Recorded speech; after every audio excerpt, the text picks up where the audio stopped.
Article 1806. Partners shall render on demand true and full information of all things affecting the partnership to any partner or the legal representative of any case partner or of any partner under legal disability.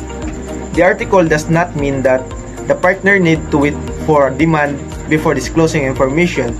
When they get hold of the information, they should disclose it immediately.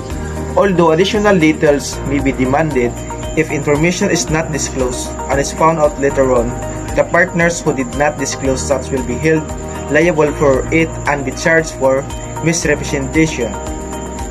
The violation of this article refers to concealment. Who can demand true and full information?